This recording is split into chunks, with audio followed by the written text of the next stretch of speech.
Public radio is radio that matters, and our sustainers keep it going strong year after year. Thank you for your support of WFIU.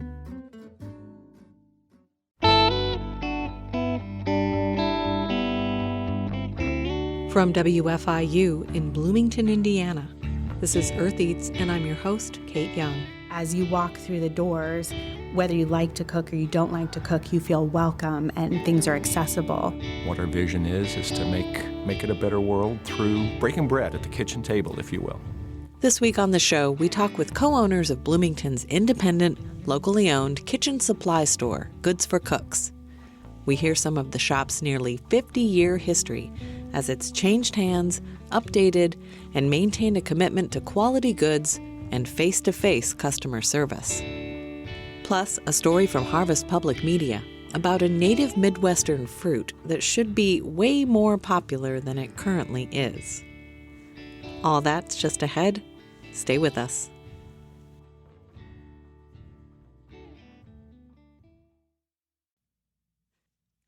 Thanks for tuning in to Earth Eats this week. I'm Kate Young. There's a fruit that grows throughout nearly half of the United States that most people have never even tried. We've featured it on this show more than once. It's called the pawpaw. While the fruit trees are native to much of the Midwest and East Coast, you won't find them in many grocery stores. Harvest Public Media's Kate Grumpke reports on the push to popularize the elusive pawpaw. Here at Earth Dance Organic Farm School in Ferguson, Missouri, the pawpaw trees are covered in bunches of green fruit. This farm first harvested pawpaws in 2018. That was also the first time Jenna Hood tasted the fruit. It was so tasty. People describe it as a cross between a mango and a banana. And I think that's spot on, really. Hood is the Director of Agriculture and Education here at Earth Dance Farm. This year, Hood says they'll produce about 800 pounds of pawpaws. That won't keep up with demand. People call wanting to know, do we have pawpaws? We always sell out. The pawpaw is shaped kind of like an avocado, except it's got smooth lime green skin.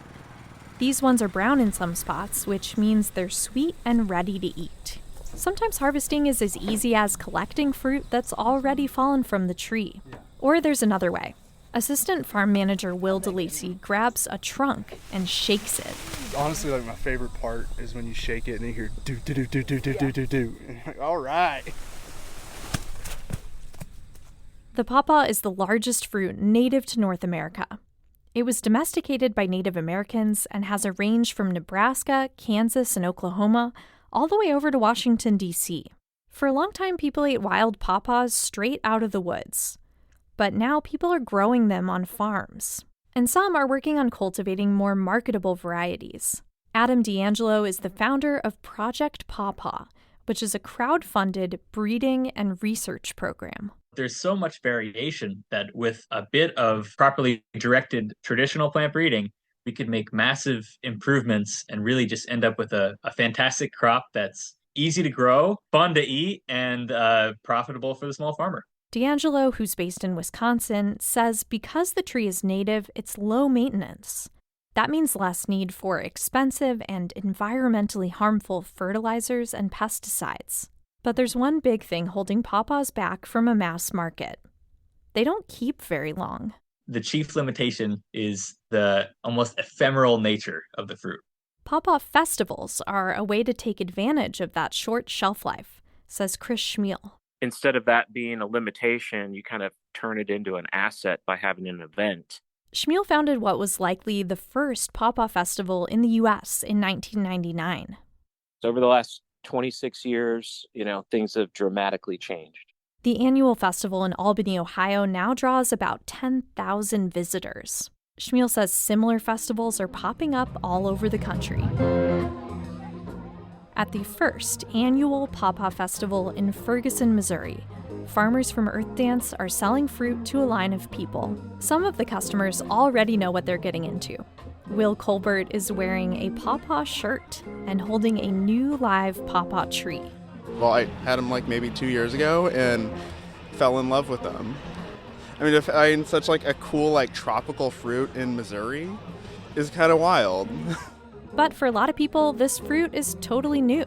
Tamara Berger is holding her first carton of pawpaws and steps up to check out. Welcome to Pawpaw Fest. Thank you. Have you tried them before? I have not. Oh my gosh. We step behind the booth and borrow a knife from another vendor. Berger cuts into the pawpaw like an avocado and picks out some of the soft pulp. Oh, it is very, like, I get the custardy. Yeah, it kind of tastes like pudding. I'm into it. Berger thinks these pawpaws will be especially good blended into a smoothie. For growers, they hope more people will take their first bite soon. For Harvest Public Media, I'm Kate Grumke. Way down yonder in the pawpaw patch, picking up pawpaws, put them in your pocket, picking up pawpaws, put them in your pocket, picking up pawpaws, put them in your pocket, way down yonder in the pawpaw patch. Harvest Public Media is a collaboration of public media newsrooms in the Midwest and Great Plains. Find more at harvestpublicmedia.org.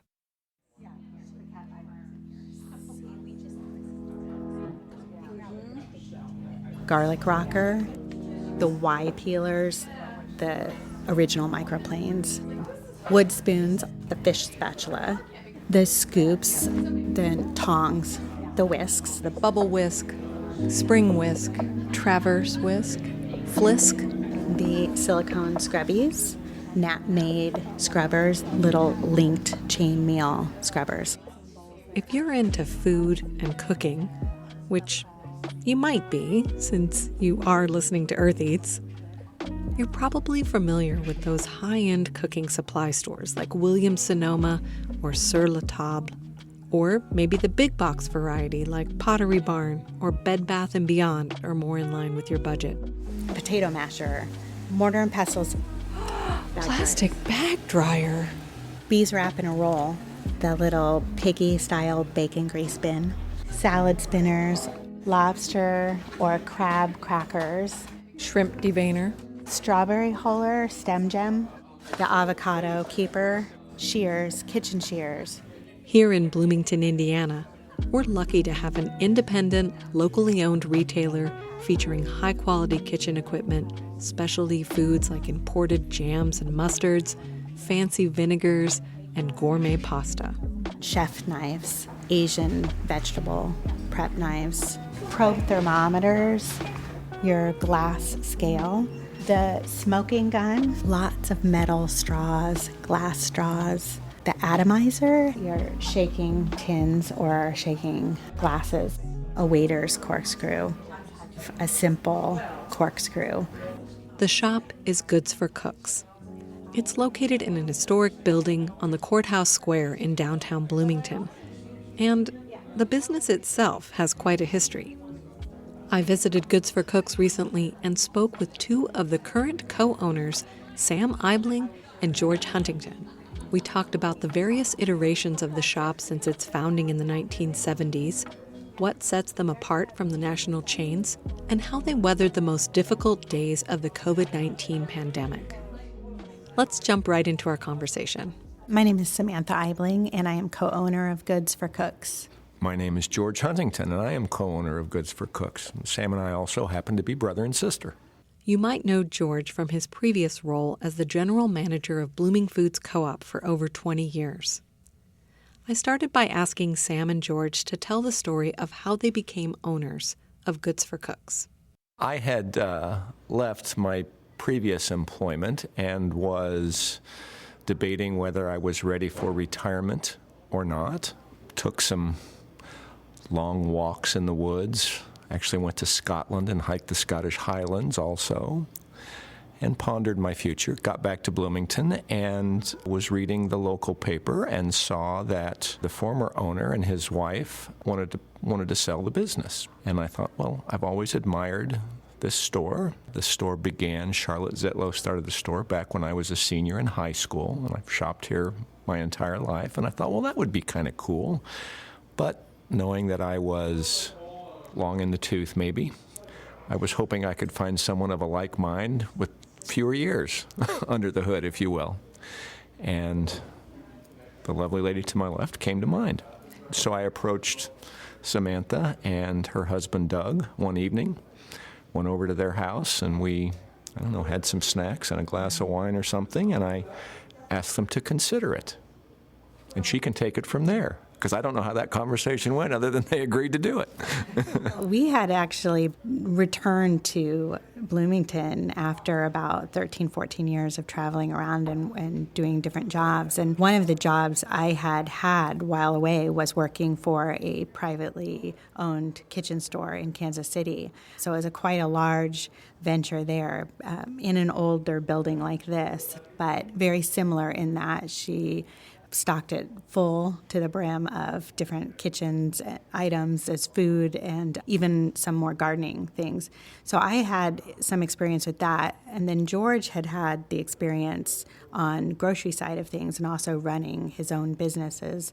So it felt very comfortable, as though almost the exact business that we needed popped up because we had the right experience. But we're also both passionate about food, cooking. We gardened quite a bit growing up. We were both hilltop gardeners, local hilltop gardeners when Barbara Shaluka had the program, and George continues to farm. He's an organic farmer. So everything just kind of fell into place, and it worked out for us to purchase. So. You mentioned that Charlotte Zitlow was the one who started the business. Can you give me a summary of the history of the store? Yeah, Sam and I and her husband Doug are the fifth set of owners. Charlotte Zitlow and Marilyn Schultz were the founders of the business back in 1973. And I think they owned the store for a decade, maybe. I think they were in 3 different locations. At one point, they made a decision to dip their toes in the malling of America, if you will, and they moved out to College Mall, which was a relatively new phenomenon back then in the early 70s. Discovered pretty quickly that it wasn't a terribly good fit, just didn't feel right, so they moved back down to the square. Second owner was Bob Swanson, I believe was Bob's last name, and I think Bob ran the shop for roughly a decade. And then Bob turned around and sold the business to Beth Hollingsworth, who is still in town, as is Charlotte. They both still come in their former stores. And then when Beth decided to sell, she sold to Andrew and Charlotte Apple, who are the couple that we purchased the store from. So that is sort of the ownership history of this store, the short version. Yeah, and interestingly, the store has shifted slightly in what it has meant to people, I think, as well as what they've carried. Charlotte and Marilyn were very into cooking. Sam says Beth was more interested in tabletop, and the most recent previous owner, Andrew, was an engineer, and he was much more scientific-minded in the tools and equipment that he brought in. I think that the store has kept its core focus, but has genuinely reflected the owner's tastes, desires, loves, the things they like, and it's worked.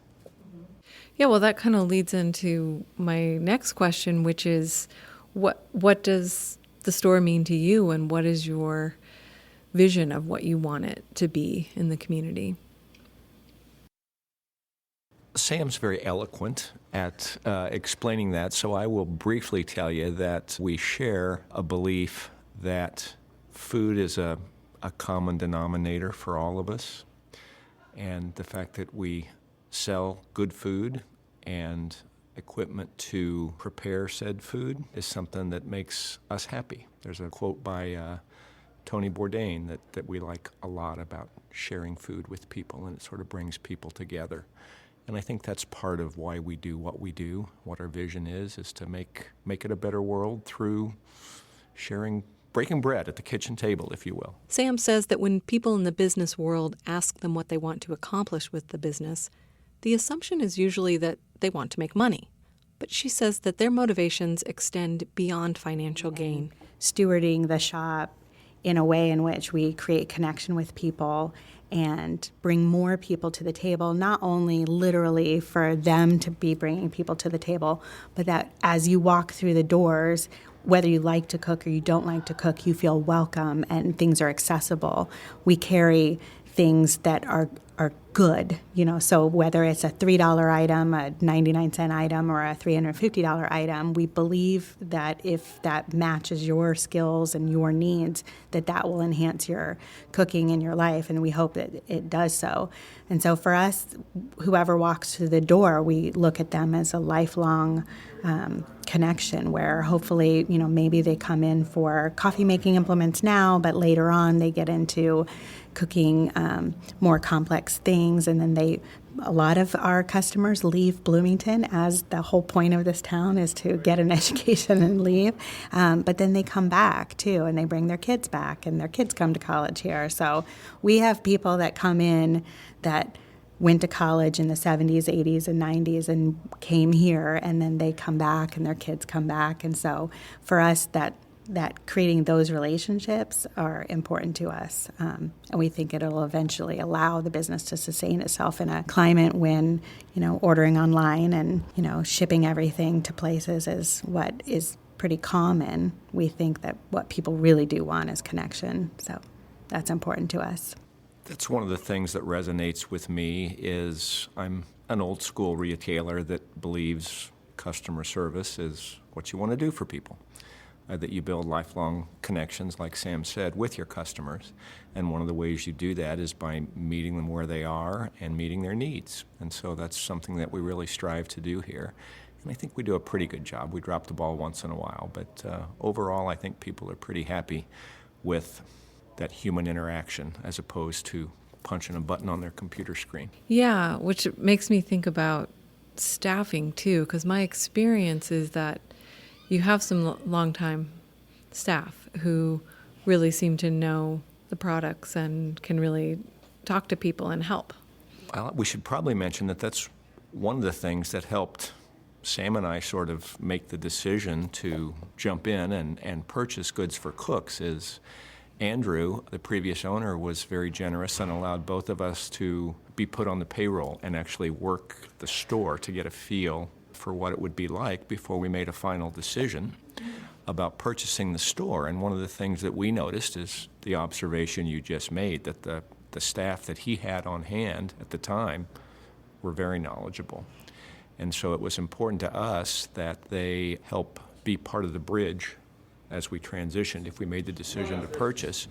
And we were able to talk to them prior to making the purchase to find out if indeed they were interested in staying on.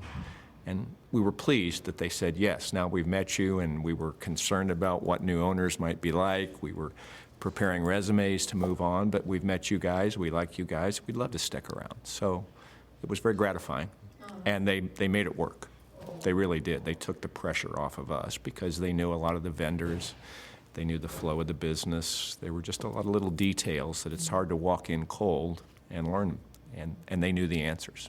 And when we look for people, you don't have to know everything about food. There's just simply no way to know everything.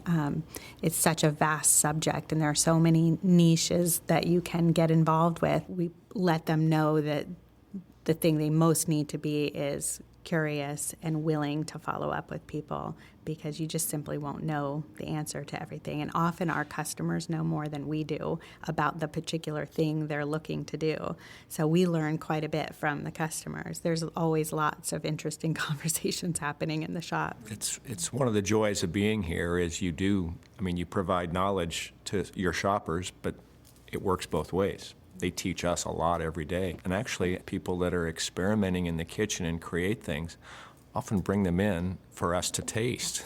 So that's one of the bonuses, Yeah, can you give an example of a time recently when you felt like you were learning something or discovered something from an interaction like that?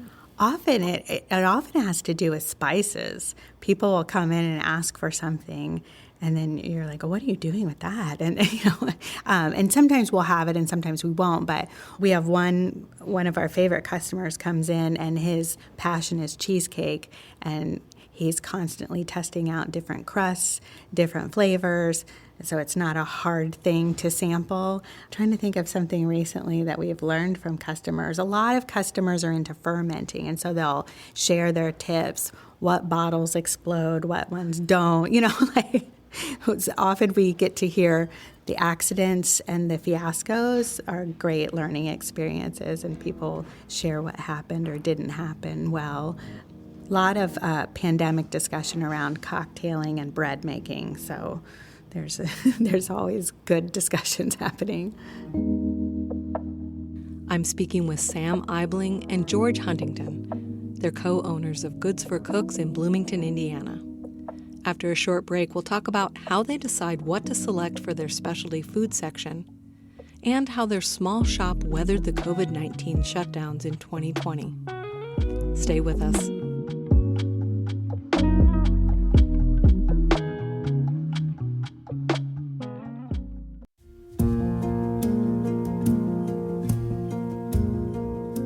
I'm Kate Young.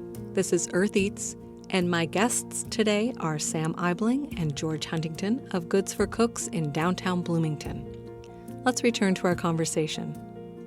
How do you, with the food items, how do you make decisions about what kind of things you're going to carry? Because, you're not a grocery store, you're not filling that role, and you have limited space.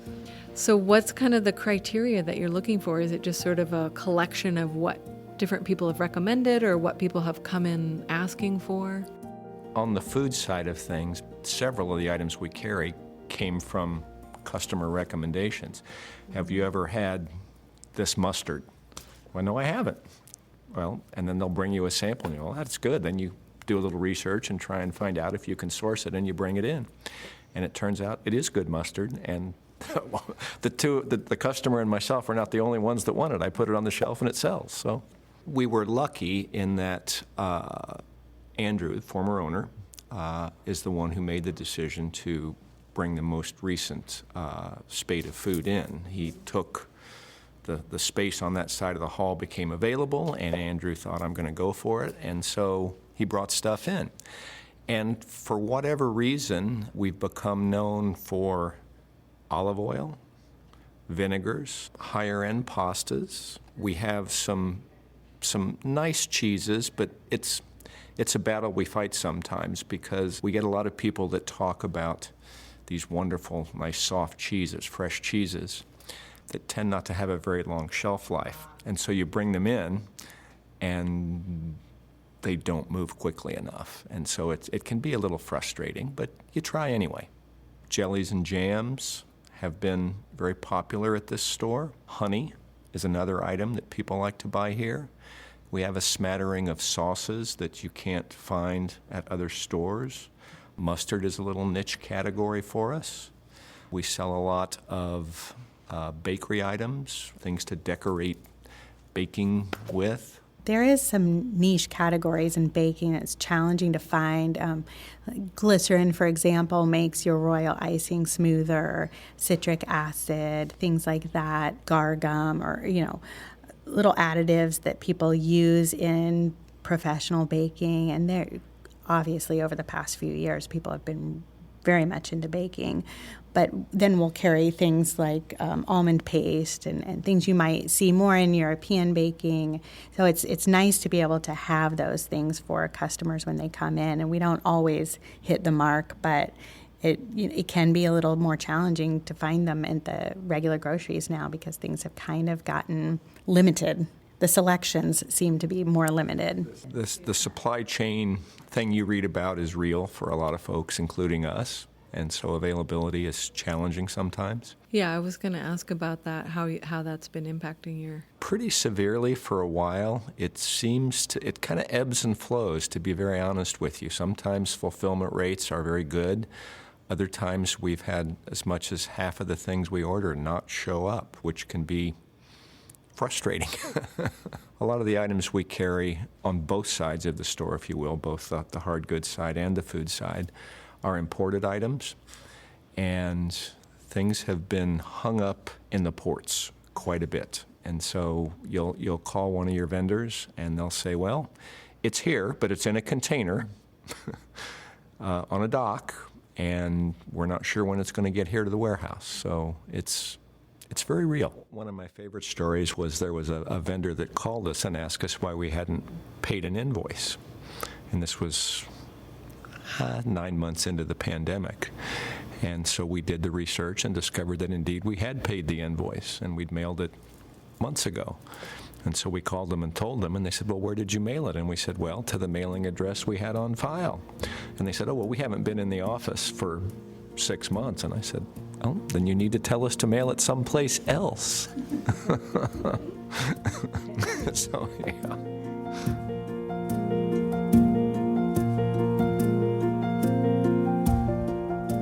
So you've touched on this a little bit, but I would definitely like to hear more about how did you experience the start of the pandemic and, those initial kind of shutdown situations, and how long had you owned the business when spring of 2020 hit? We took over in September of 2017, so we were a few years in, and we're pretty current with news, and so we had been watching what was happening in Europe, and a lot of our vendors are in Europe, and so we knew that something was coming over.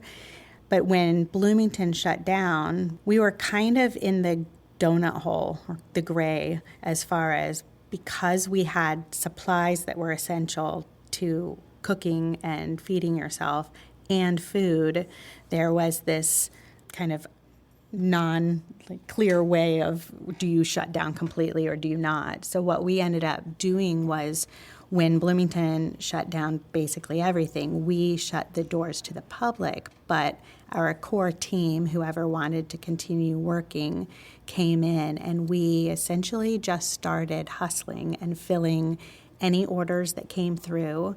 We set up a temporary website and put the basics up there, and were able to sustain for a couple of months. We were closed to the public for 2 months. We opened up the weekend of Memorial Day that year, and people in turn have been very supportive. We had several people that would call us and say, can you bring me coffee and olive oil? And then when it became clear that nobody could find flour, we were finding it however we could, and had those sorts of things. But people were asking for tinned fish and pasta and flour and coffee and those sorts of things. And then we had some really interesting experiences where college students were now stuck in their homes and hadn't really cooked. So I had one person call me up and say, I don't really have any pots and pans. What's the one thing I could get that'll get me through?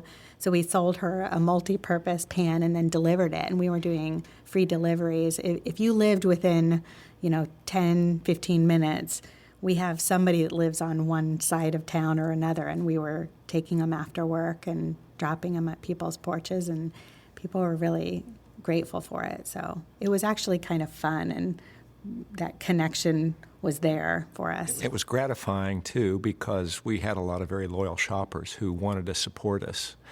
And I think we decided, and we took a look at the numbers, we were doing between 30 and 40% of our projected sales with the front doors locked. So we were really thankful that people remembered us and wanted to make sure that we were okay. And then we, in turn, were able to continue to employ the people that wanted to work and make payroll. So the whole thing worked out pretty well for us. So before, you hadn't had an online shop, like there wasn't online ordering. So that was something you had to set up. Yes, we're not computerized, so we don't have a POS system. So we price things with a hand pricing gun, and we ring it up with a relatively old school register, and we count our inventory by hand, and it's worked for 50 years, and we've kept it that way. But that meant when we wanted to maybe put something online, we literally had to enter it all by hand. Once the brick-and-mortar store opened back up, they did not keep the online ordering. They found it tricky to maintain accurate inventory when people are purchasing items from inside the store. They also noticed that most of their customers were ready to come back in. As soon as they felt comfortable leaving the house, they sort of craved that human interaction and wanted to come in and shop in person, is what we discovered. It didn't evaporate totally, but We did curbside and did some deliveries for at least another, like a full year, I would say, strongly. We still, every once in a while, get somebody that calls that needs something, so we'll do that. What did you learn about people's cooking habits during the pandemic through what they purchased? This is my observation, and I'm sure Sam has some too, but I found there were basically two groups that we encountered mostly. Some were folks who didn't do a lot of cooking and were interested in learning how to cook. And so we worked very hard to explain to them that they didn't need to buy the most expensive thing on our shelf, that as a beginning cook, maybe this is what you'd want to use. And then we also had the second group of shopper, not the beginner. They were people who knew how to cook, but it was time to sort of upgrade. I'm spending a lot more time in the kitchen, and I've been using this knife for the last 25 years, and it's nicked here, and it's time to, I'm going to treat myself and get myself a new, nice chef's knife.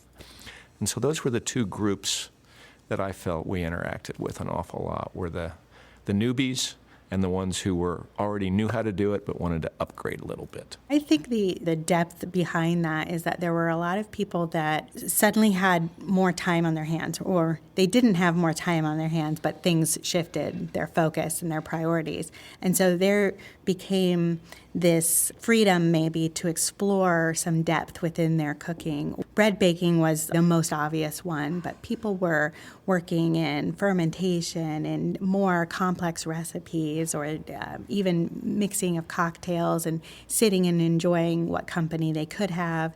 So it was really interesting to see people really delve deep into certain things that they were interested in. And then initially, the thinking was this was going to be over within a few months. We obviously were in a good business for the pandemic, if there is such a thing. People needed what we were selling.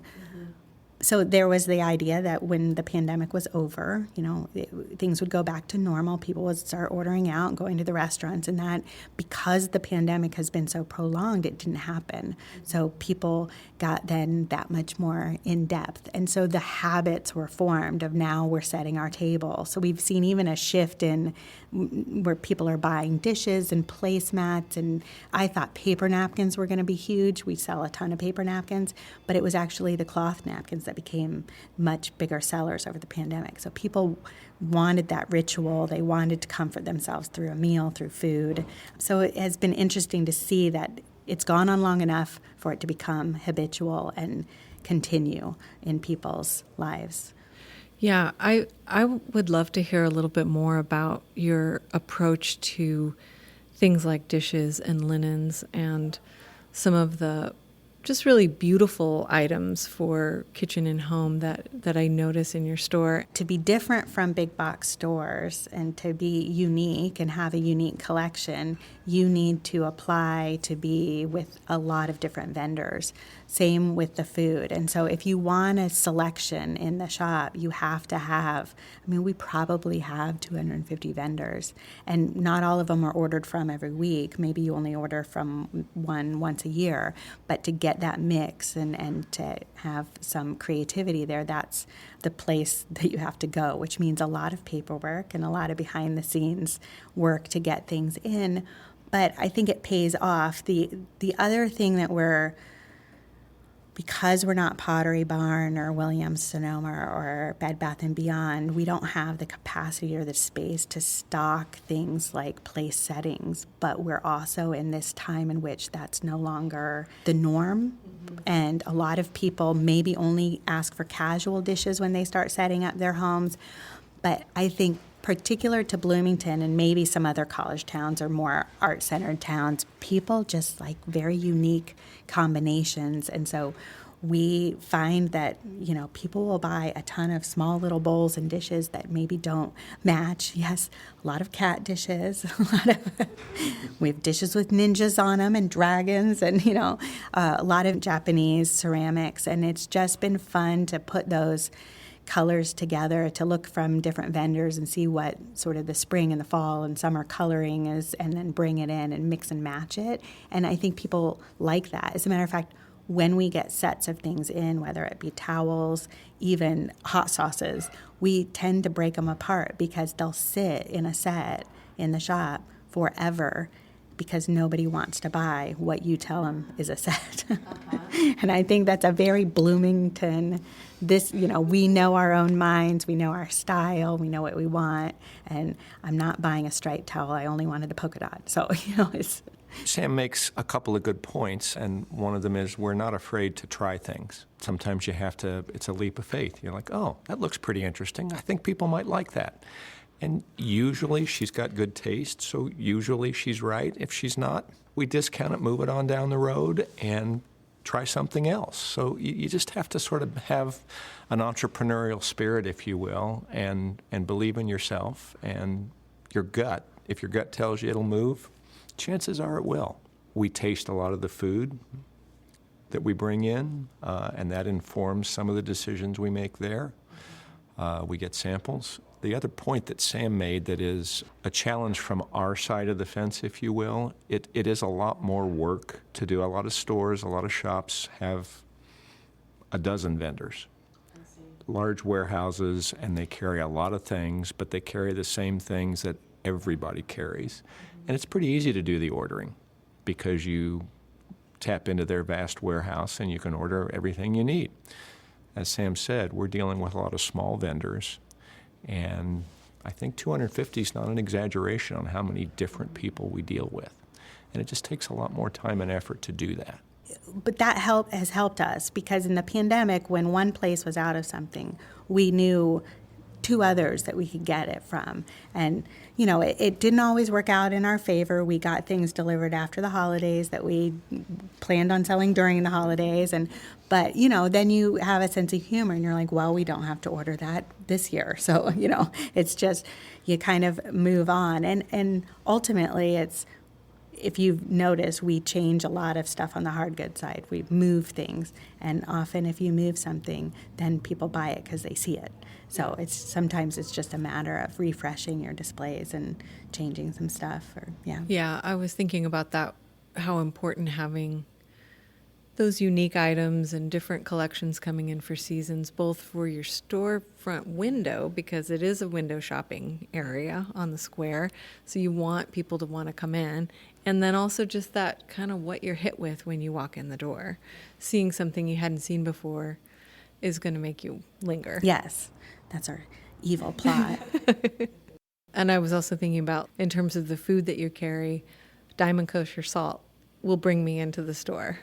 Except when I run out of that, I know where to go, and then I'm going to browse, and I'm going to see something I love. And that came out of Samin's book. Sam is referring to Samin Nosrat's popular book, Salt, Fat, Acid, Heat, which recommends using Diamond Kosher salt in the recipes. So as it became popularized by her book, and then we took a look around, and we're like, you can't find it. It's nowhere to be found in Bloomington. It was very challenging to find a supplier for that one. Then it probably took us like 4 months to find some place that we could buy it. So it's just, and we always have it in the back of our mind, like, okay, we want to get this. The other thing we have is castor sugar, which that was the other thing that I've come here for. You can't find castor sugar anywhere. And I'm sure you could put it in your blender, but if you blitz it too much, then it's powdered sugar. So there's just this very fine line of, Yes, exactly. I'm speaking with Sam Eibling and George Huntington of Goods for Cooks in Bloomington, Indiana. Stay with us to hear about the built-in problems of selling cookware designed to last for generations, and learn the best image to place on an item if you want it to sell in Bloomington. We'll be back after a short break. This is Earth Eats.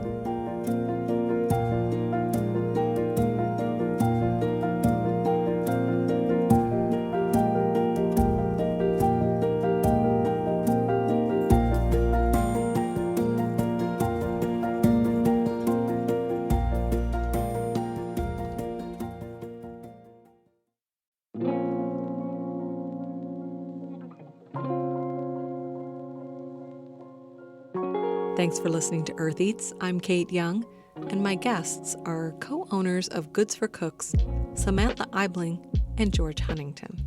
What other services do you offer? We have knife sharpening, and we can repair some small nicks, or rather grind down some small nicks. We also will deliver still to people's homes within reason, of course. We can ship out of the shop. We do gift wrap. The gift wrap is really popular over the holidays too. And we also do gift baskets. We can shop for you. We do registries. They're old school, mind you. They're not online for all your relatives, but often older generations like calling into the shop. So that's how we still do it. But yeah, there's basically, if we can do it for you without it being too burdensome, we're going to try to do it. And sort of helping people shop, like if they have a brother-in-law who they know is really into food, but they're not really into food. They don't know what to get. Often it's just a conversation, whether it's the person looking for something or for family, we just ask them, like, what do they like to cook, or, what are they interested in? And that usually reveals the best thing to recommend for them. Yeah, I know for me, as someone who does cook a lot, our kitchen is stocked. Like, we have the things we need. So when we come in, it's really browsing or something special we've discovered that we must have. Or like you said, some of those just like beautiful items that you can't resist because they're so lovely. Our like a plan bowl. has worked, right? Because, we're very aware of the fact that if you're selling good quality items and people purchase them, they're not going to come back to replace them, right? So they haven't bought an inexpensive pan that's going to fall apart within 3 years. Right. So they've bought something that may be a generational piece, like an iron pan or a higher end pan. And so they're not coming back for that. What they're coming back for is conversation, is the, different towel that we now have that wasn't there 2 weeks ago, or maybe they're upgrading a piece of equipment. But it's more about the actual conversation around food and gathering than it is around maybe replacing that pan, or they give that away and now they're getting their top of the line. But yeah, it can be kind of an issue, because if you sell everybody stuff that really stands the test of time, then you have to have other things to bring people in. Yeah, and we definitely come in for gifts. I'd say that's one of the things that works very well for us. If you sell someone a nice piece of equipment or some really good food and they like it, they'll come back in and they said, I want to give this to my brother-in-law. He really, and so it works. It's a referral system, if you will. Yeah. What are your most popular items, or maybe categories of items? What do you think on the food side? On the food side, you laughed when I said, I think you validated my vinegar thing. Yeah. The oils and vinegars do very well for us. And I think part of the reason is that we do have a tasting station. And if somebody says, which one of these is best? We say, well, I like these 2 or 3. Would you like to try them? And they're able to taste them, and it makes a big difference. And so I'd have to say that of the categories that we have over on the food side, we're well known for the oils and vinegars, and people do come in to buy them. We also have a Steve. So if you can get a Steve, who is the most enthusiastic person you'll ever meet about selling vinegar and oil, then that will be your best category. I have had people come in. I had a woman come in, and she showed me a picture of an oil bottle on her phone. And she said, I don't know why I need to buy this, but I was here a year ago, and it's been on my phone, and I'm here now, and I need to buy this. And I go, oh, you met Steve. And she's like, what? Like, you had to have met Steve. There's no other explanation. So, yeah. I would say jams and jellies, too, probably bring in a lot of people, especially the ones from Europe, because we have quite a contingency of Europeans in town due to the university. And they're, just to see the, sort of joy on people's face when they see their favorite marmalade from childhood, it's really rewarding. There is a lot of opinions about marmalade, too. Exactly how coarse or fine it should be, and which ones are best. So depending upon the European you meet. So yeah, that you learn things like that. Really interesting. Yeah, I mean, and even we have a lot more Swedish food now, Nordic food, and when people come in from that area of the world, they get super excited. And we have something called cat's tongues around the holidays, which is a chocolate. It's sort of, I don't know, it looks like a dog bone kind of, so it's in that kind of shape. And they call them cat's tongues. And one of our Hungarian friends came in and was like literally got giddy. I mean, it is not a high-end product. It is not gourmet. It is what you got in your stocking as a kid. And it just, like, that thrilled him to no end. So yeah, so the nostalgia. Yes, it's and nostalgia. Finding something that you can't find here. Yeah, that's nice. Yeah. The holidays are a lot of fun for us. We work really hard. As a matter of fact, that's what I'm working on when we're done talking today. We place our Christmas orders in sometimes hard goods as early as February. Most of the food orders go in April and May. But it's fun to find those things that help people relive those joys from the holiday season. And it's really rewarding, like Sam said, when people come in and they go, "Oh my God, I haven't seen this since I was a child. This is so great that you've got it." Yeah, and even if you're not nostalgic for it because you grew up with it, just the packaging is different, and it's, it looks old world, and you want to put that in someone's stocking or, have it as a gift. So yeah, I think it's having those candies and different kinds of baked goods, and it's really nice. Yeah, I'm sure it is fun to shop for. It can be. I have to say, in February, the last thing I want to see is anything with a Santa Claus or a snowman or red and green. It's a lot after the holiday season. But on the hard goods side, in Bloomington, if it has a cat on it, it will sell. And I mean, I cannot tell you how many things we look at in catalogs and we're like, well, it'll sell, it has a cat. So there's a lot of cat people in Bloomington. There are also dog people, but dog people are picky because it has to be their breed. Right. A cat can just be any cat, essentially. So cats on mugs, cats on towels, cats on dishes. So that's huge. But kitchen linens are a category that's grown wildly. And my experience when I worked in Kansas City was she had 3 aisles of towels. And what I feel the important thing about linens is that most of the time they're affordable. So no matter what's happening in the economy or in your life, if you can't afford to replace pots and pans, but you can get a $7 towel and your kitchen feels different. We sell a lot of snarky towels, some inappropriate towels, but aprons. Yes, aprons, which is such like a kind of a old-fashioned thing, right? I mean, do you see a lot of your friends answering the door in an apron? No, but we sell aprons like you wouldn't believe. So I think it's also that nostalgia of, your grandmother wore one, your mom wore one, you put one on, and it's a huge gift item. But we sell a lot of iron.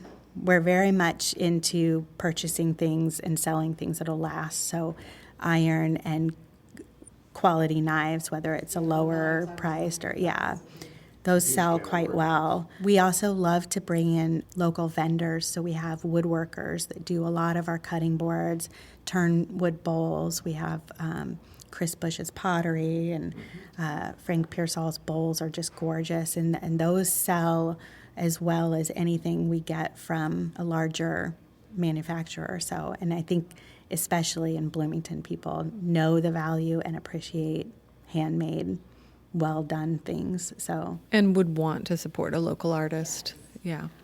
Is there anything else you want to add or say about the store or what it means to you? Or Well, all I want to do is pay a compliment to my sister, who makes it a joy to come to work every day. So, it's kind of special. I chose well when I chose a partner, so I'm happy. They say you shouldn't go in business with family, but there are exceptions to rules like that. That's really nice. We do a good job, I think, of complimenting each other, and we've always liked each other. So we hung out before. We're different in age. We have a large family that spans generations, and so it's always been easy to get along with each other, and we like similar things and have similar aesthetics. So we tease each other, but that's okay. Well, thanks so much. I really appreciate this. Thank you. We appreciate you Our coming pleasure. in. Yeah. That was George Huntington and Samantha Eibling. They are brother and sister co-owners of Goods for Cooks, along with Sam's husband, Doug Eibling.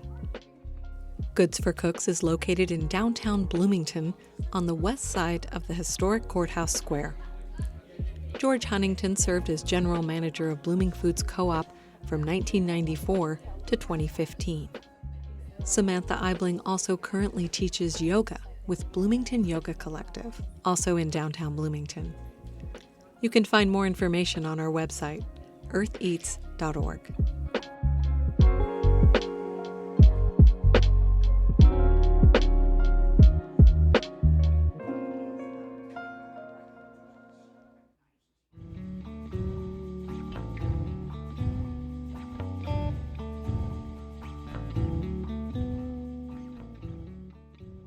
The Earth Eats team includes Aya Bondbinder, Alexis Carvajal, Alex Chambers, Toby Foster, Leo Paez, Daniela Richardson, Samantha Schemenauer, Peyton Whaley, and we partner with Harvest Public Media. Special thanks this week to Samantha Eibling, George Huntington, and everyone at Goods for Cooks. Earth Eats is produced and edited by me, Kate Young. Our theme music is composed by Aaron Toby and performed by Aaron and Matt Toby. Additional music on the show comes to us from Universal Production Music. Our executive producer is Eric Bolstridge.